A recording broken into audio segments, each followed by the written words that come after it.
Water came out, right? God wanted to take care of his people, but with Moses, he says, you know, you're not going in there. You've been working all these years, doing all these things to get in there, but you're not going in. It's a severe consequence. So when people of faith were in a holding place in their lives, they took action, not of God's choosing. Things happened, but things would happen with wrong results. Go to Exodus chapter 14, please, Linda, verse 13. Is it biblically correct to stand still and call it faith? Exodus 14:13. And Moses said unto the people, Fear ye not, stand still, and see the salvation of the Lord, which he will show you today. For the Egyptians whom we have seen today, we shall see them again no more forever. Forever. Now look, there's 2-3 million of you standing there. On one side is the Red Sea that Moses has been standing with his staff all night. On the other side is the world's most powerful army running at a full gallop, and you can see the dust in the background flying, coming out to kill you. And this guy says, stand still. Gosh, I would have been one of those guys I think might have cut and run and jumped in the water and started swimming for all his worth.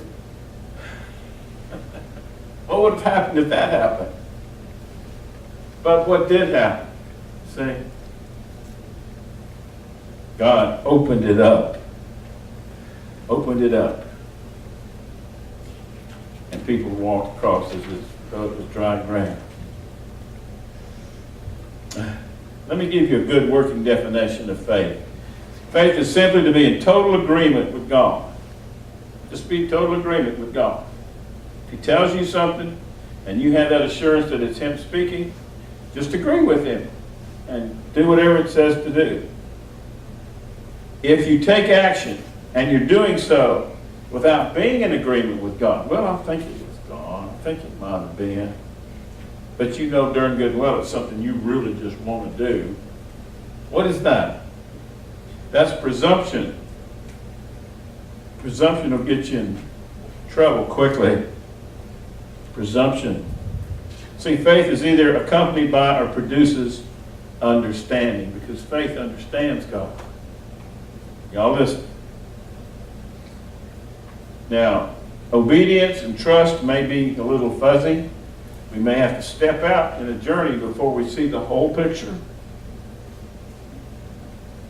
But it's never without understanding if it's by faith.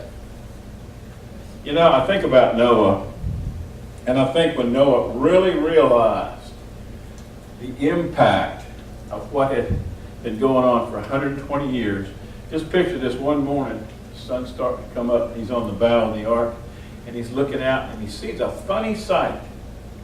He sees, as far as he can see, a line of animals starting to walk towards him. What is that? Lo, what do I see in the background there? He hears camels, cows, all this other stuff walking towards him, and then it dawns on him.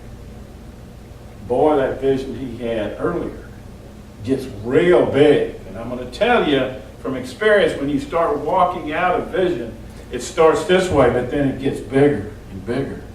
Oh, so big. And when they start tramping in, coming into the ark, ooh, he knew. He knew. And then he walks outside and he feels something hit his hand. It's wet. And then something hits him on the head. It's wet.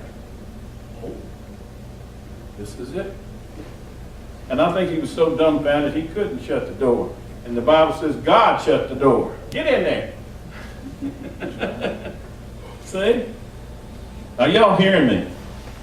When you're truly in faith, the results are not up to God in some future tense. The results are assured by God in the present tense. The results are already in place, and the only thing missing is the time it takes to get there. Okay? That's where we squirm and struggle with it, see? But I've learned in that time, God is teaching us, and He's maturing us, He's growing us up. And what I've been trying to tell you for a long time is it's all coming to an end. It's all coming to an end. You know, Israel is teeny. It's a teeny nation. But it's the most powerful thing that God uses. Faith doesn't say it's God's will. Faith is God's will. James says that today is the only day we have in our power to choose to act in. You don't hear about tomorrow faith, do you? You're not promised tomorrow. All faith is today because we're not alive in tomorrow. Today is the day of salvation.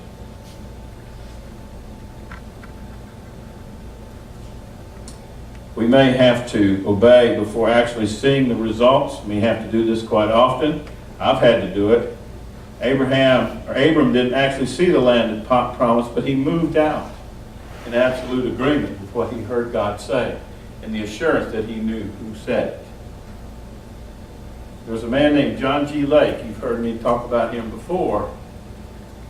And one day the Lord spoke to him. He said, John, I want you to take your wife and your 10 kids and go down to the harbor, go down to the boat dock, and get on the ship that's going to Africa. So he did. He went down, gets on the ship, and he starts to board, and they say, what's the name? And he said, John G. Lake. And he says, get on board. He took care of him and his family, his visions, to go across the Atlantic to South Africa. This is a true story. He gets off. Hadn't gotten this part of the vision yet. But when he starts down the ramp, here comes this lady running up the ramp. Are you John G. Lake? Yes, ma'am. Vision starts getting bigger. He says, come on. We've been expecting you. And the vision just kept enlarging and enlarging. John G. was one of the guys that was involved in establishing the Assemblies of God in South Africa. All he did was agree with God, what he said, and took off with it.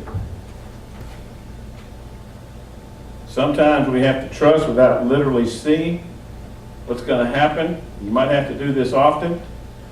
Because Noah, pick on Noah again, he never saw a flood before. He never knew what rain was. But boy, when it started getting bigger and bigger, when that ark started taking shape, according to the engineering drawings and specifications that God had given him, like he gave him engineering drawings and specifications for the temple, boy, things started popping. Wow. Faith isn't blind or foolish. It's not presumptuous. We've got to take self out of it. It comes down to hearing from God and agreeing with what he says to you, and then walk with him to the end of what he has said. And I'm going to tell you, sometimes the journey's short, and sometimes it's kind of long. And he'll give you a little signpost along the way if it's long. Little things will happen to, what we say, confirm what he's asked of us to do, like he did with Abram and Melchizedek.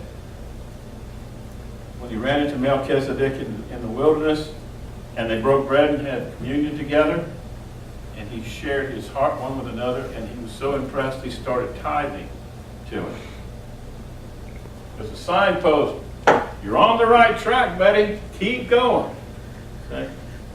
God does that to help us, because that in between hearing and seeing the end result can be very difficult. Marion raised her eyebrow real high on that one. Now that's what we have to do.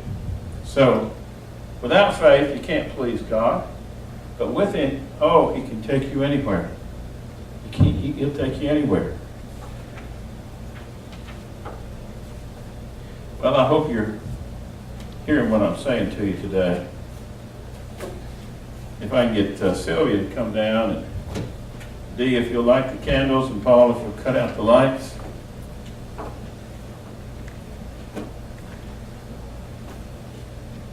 Today today, we need to embrace by